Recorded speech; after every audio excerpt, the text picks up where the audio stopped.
Hello guys, this is Vince with Practical Performance again.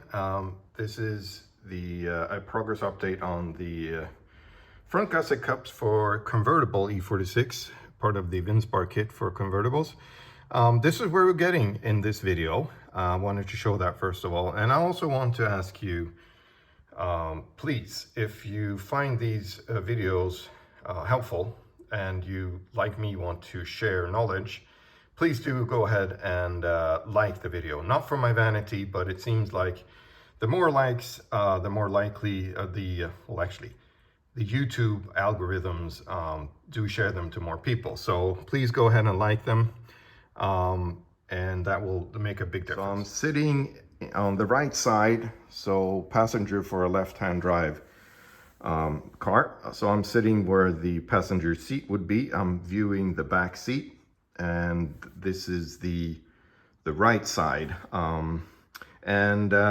The particular, just to give a sort of a brief update, the particular challenge here with the convertible is the bulkhead structure, which covers the floor panel where the standard VinceBar gusset cup would sit.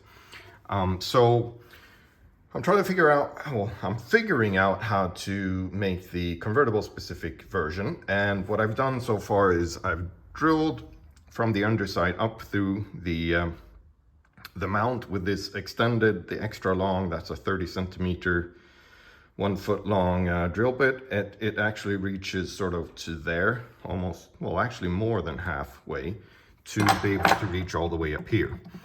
And to my surprise, I actually thought I would be hitting somewhere further in behind, but I'm actually pretty much bang on the bend there.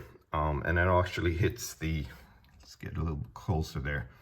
You could actually see the shape of the drill bit there running into the weld.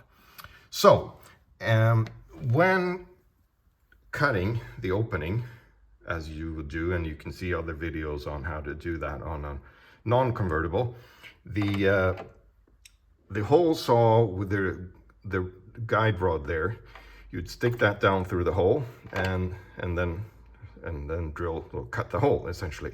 But as you can see here, that I would be, if I just ran this right now, I would be cutting this whole section off away, and more importantly, sort of the radius there.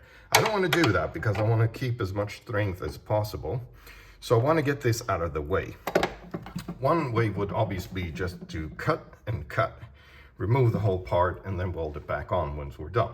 You could do that. I want to avoid that because, one, I believe in welding as little as possible. And two, I want to create a version of the I want to have, just as with the other part of the other gusset cups and the VinceBars, a weld-in version and a epoxy rivet-in version. So I want to keep as much as possible. So my current plan is to, and we'll see later on if this works out. So cut and grind off this weld here.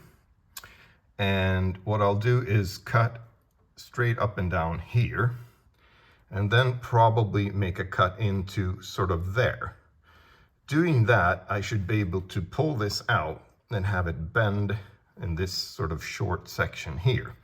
So we have a situation where there are two layers of so this layer, and then there's a second layer, this part over here, and they're spot welded together there. So it's kind of thick. You have two layers running up until here. I have this hole with the welded on nut. That's for the, what do you call that? The sort of aluminum panel that covers over here. So you have the 4 bolts for that. So I don't want to mess that up. And this here is another hole with a some sort of nut, smaller nut, an M6 in this case. And I think, if I remember correctly, that holds the panel sort of that goes in, the box essentially, which goes in there.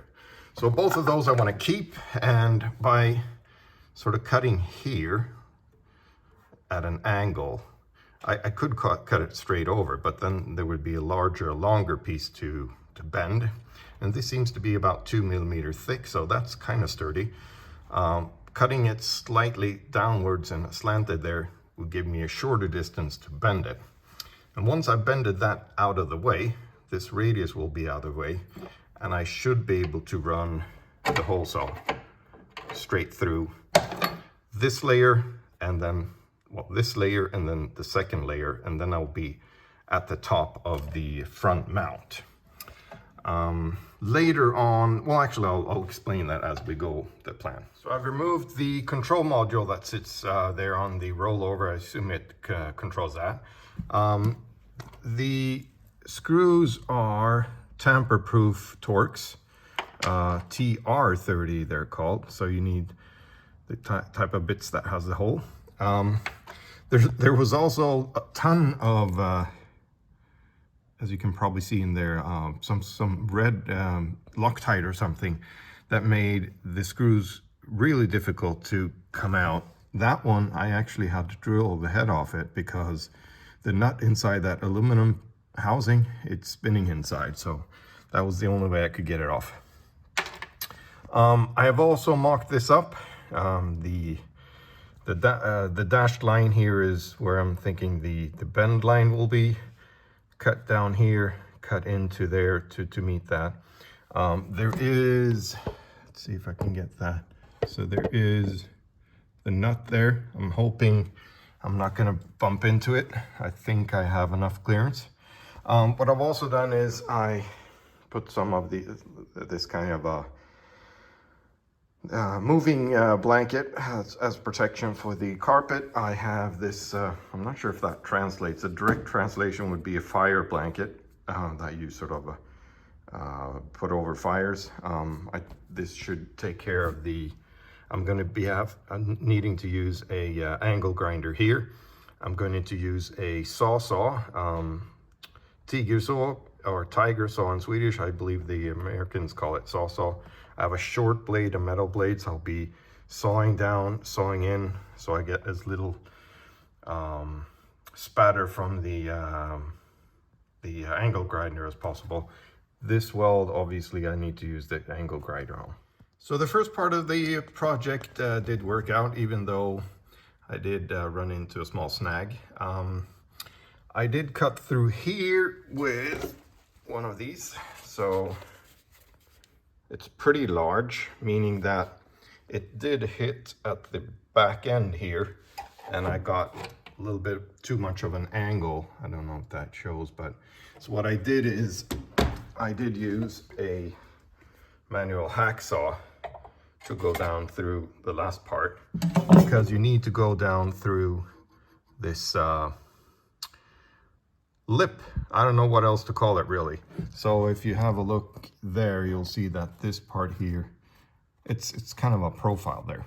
So you need to go through that without having, you know, sawing into this structure. Okay, so the second thing is when I did cut this line here, it really didn't, oh, actually, sorry. I started by using the angle grinder, of course. So I have this 125 millimeter angle grinder. I did use a worn disc because it's easier when it's smaller. So what I did is if we go over here, I kind of cut ever so slightly back and forth, and I also moved it up and down to make sure that I got sort of the whole thing out of the way.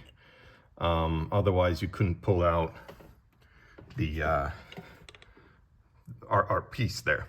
So I did that, and then towards the end you can see there how I've kind of ground down the weld bead there with the cutting disc. Once I got sort of almost there, I did use this plastic hammer and I sort of punched it in a bit.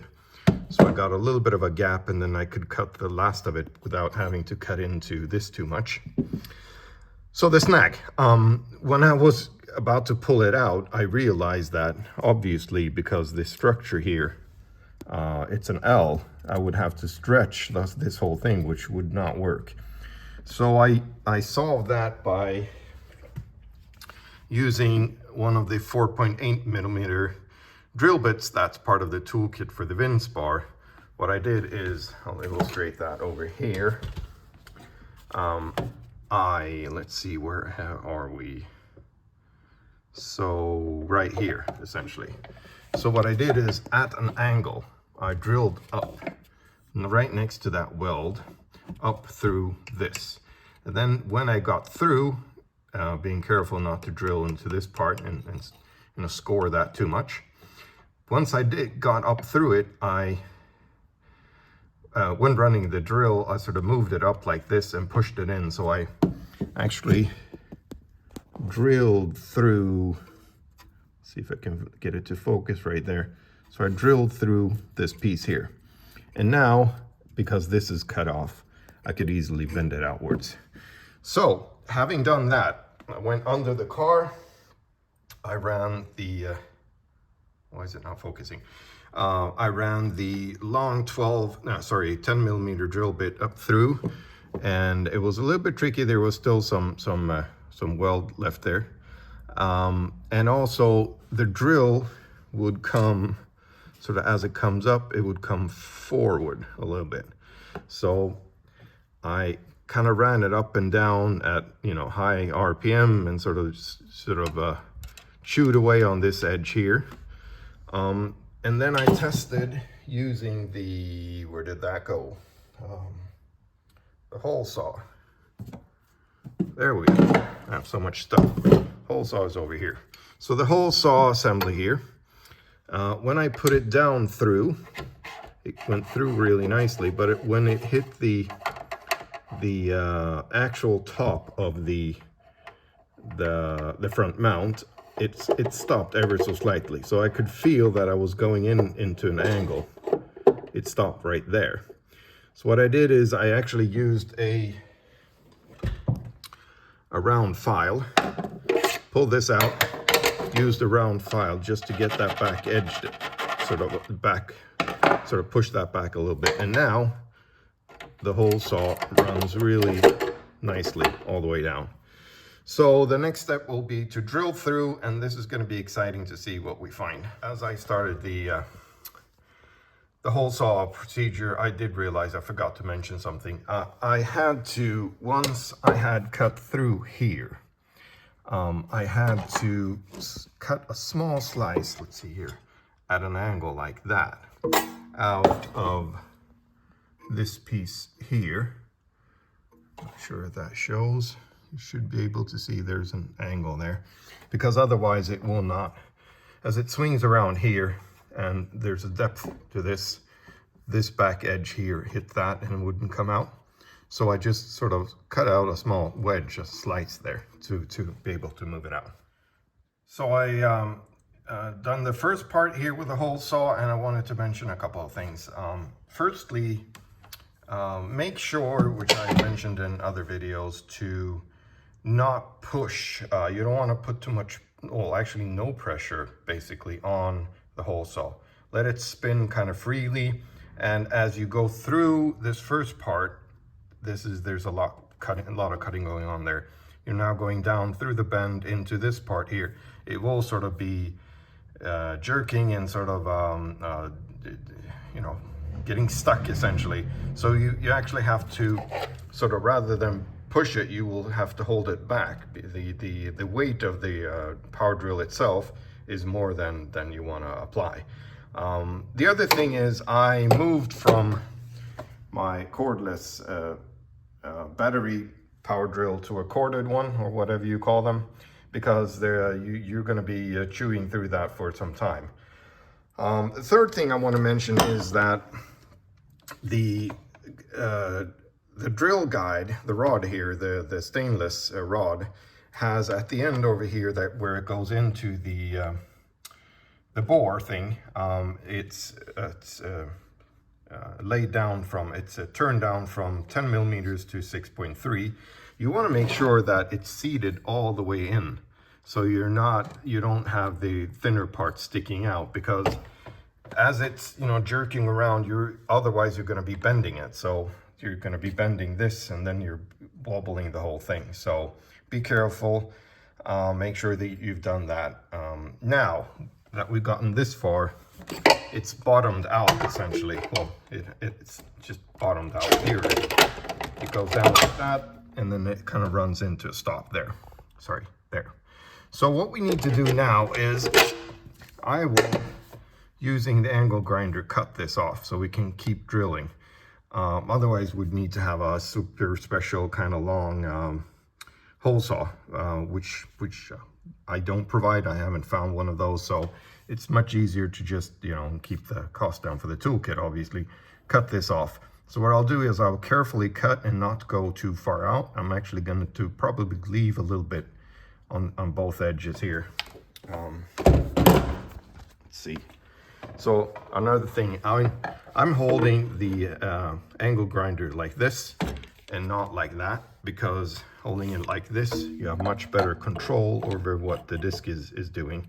So I'm going to be cutting straight in here, probably leaving a little bit on both edges, and then just kind of, you know, bend that back and forth until it breaks. An update now coming through. I just wanted to show you, you're now cutting through two skins. So the inner skin here, the one that the original gusset cup sits on, and then you have this one out here. So it's kind of chewing and getting stuck as you're going. It's not easy. You need to be careful. You need to hold it back, and most importantly, I'm finding that you want to use this edge here. Let's see if I can get that to show. No. So this edge here, you want to use that as a visual reference when you're going down through, so you're not kind of going too much forward or too much backwards. So you're going straight down. You use that, as you can see, as a visual reference. Now this last part here from the front, is looking tricky. You can see how I'm almost through all of it. And then there's still a bit to go in the back there. You can kind of almost, not really, see the top of the front mount there. So let's keep going. Having gone through this front skin completely, you can see that this bracket here, it's actually there in the convertible, even though it does no good at all.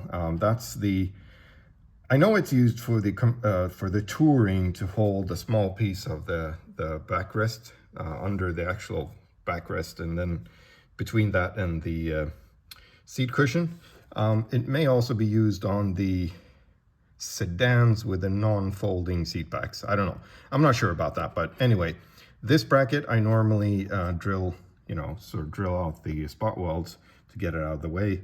In this case, it's not really possible, so we're gonna have to go through that as well and see how this turns out. So we've cut through this bracket part. It's come loose, come apart. I shouldn't say come loose, but it's come apart here.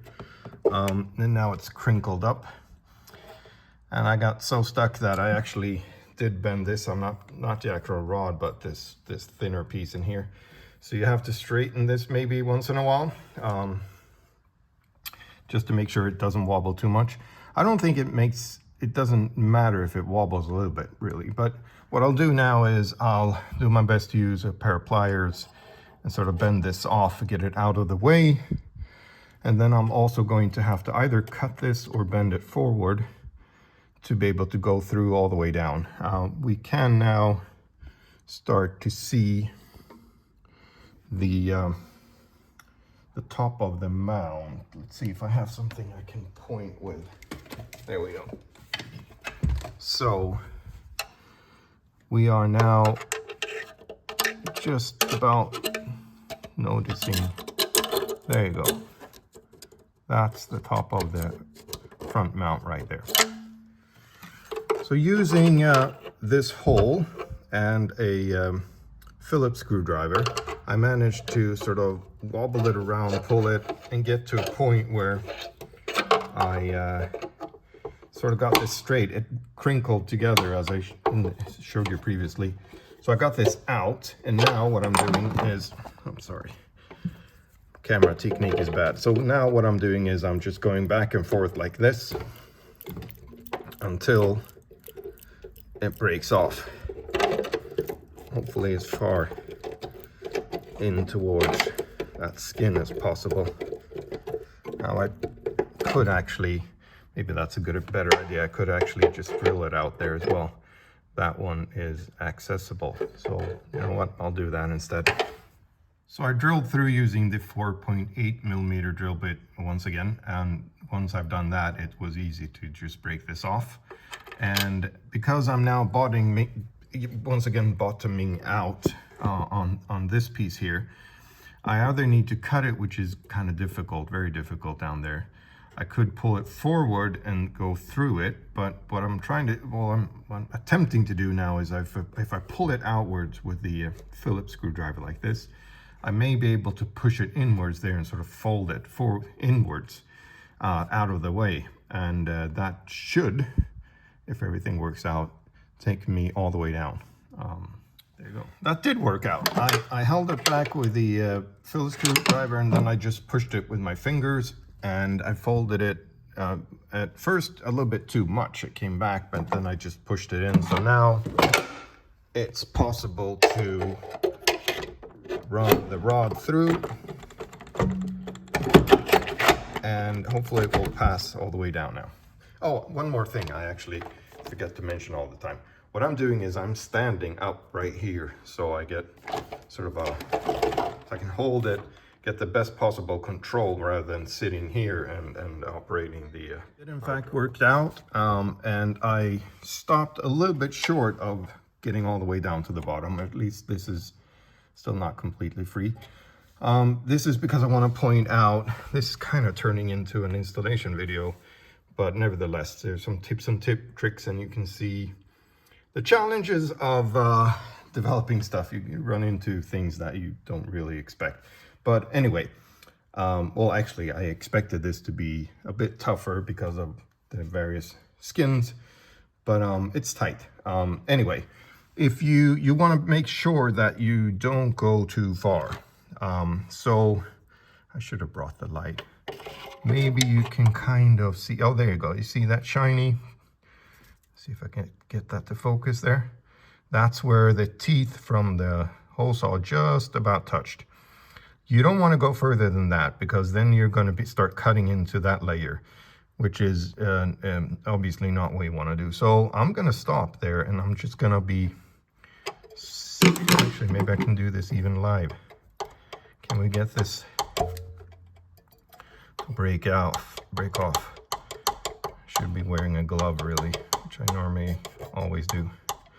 Oh, this is going to be taking a little bit, so I'll do that off camera.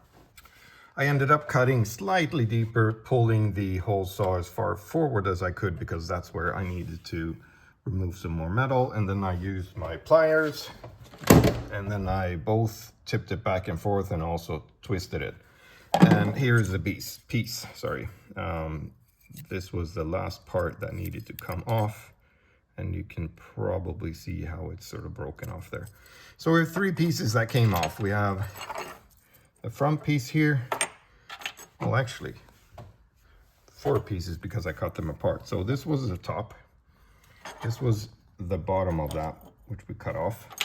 Then we have this inner piece, and then we have the bracket that was sitting over this piece here. So now I'm going to be using the vacuum cleaner again.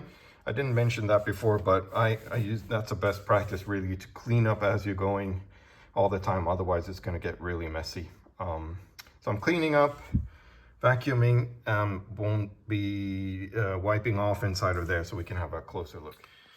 Now that I've vacuumed around so it's nicer to work, and I've wiped this area with degreaser. Let's see if I can get the camera to focus.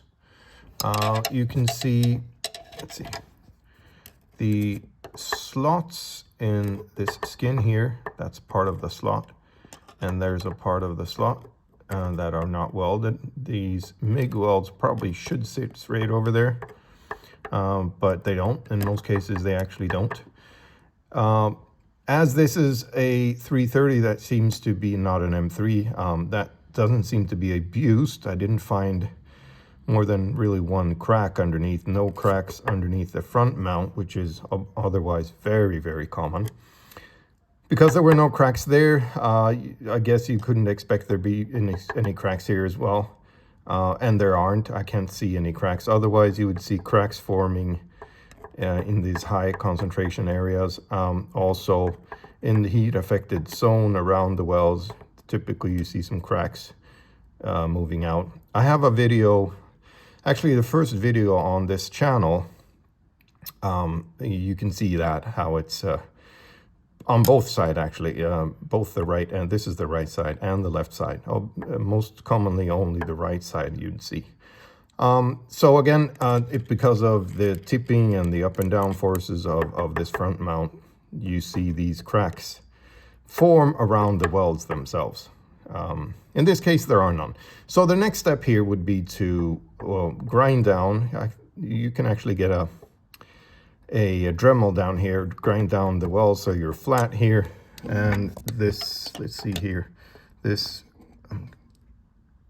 you could kind of see it there. There's a ridge there that needs to be punched down. Some sort of a structural reinforcement thing here. We don't care about that because we're going to be putting in a lot of material here. And then obviously cleaning up the edges, making sure you don't get hurt. And then moving on to designing the actual, having a hard time getting focus here, designing the actual front gusset cup.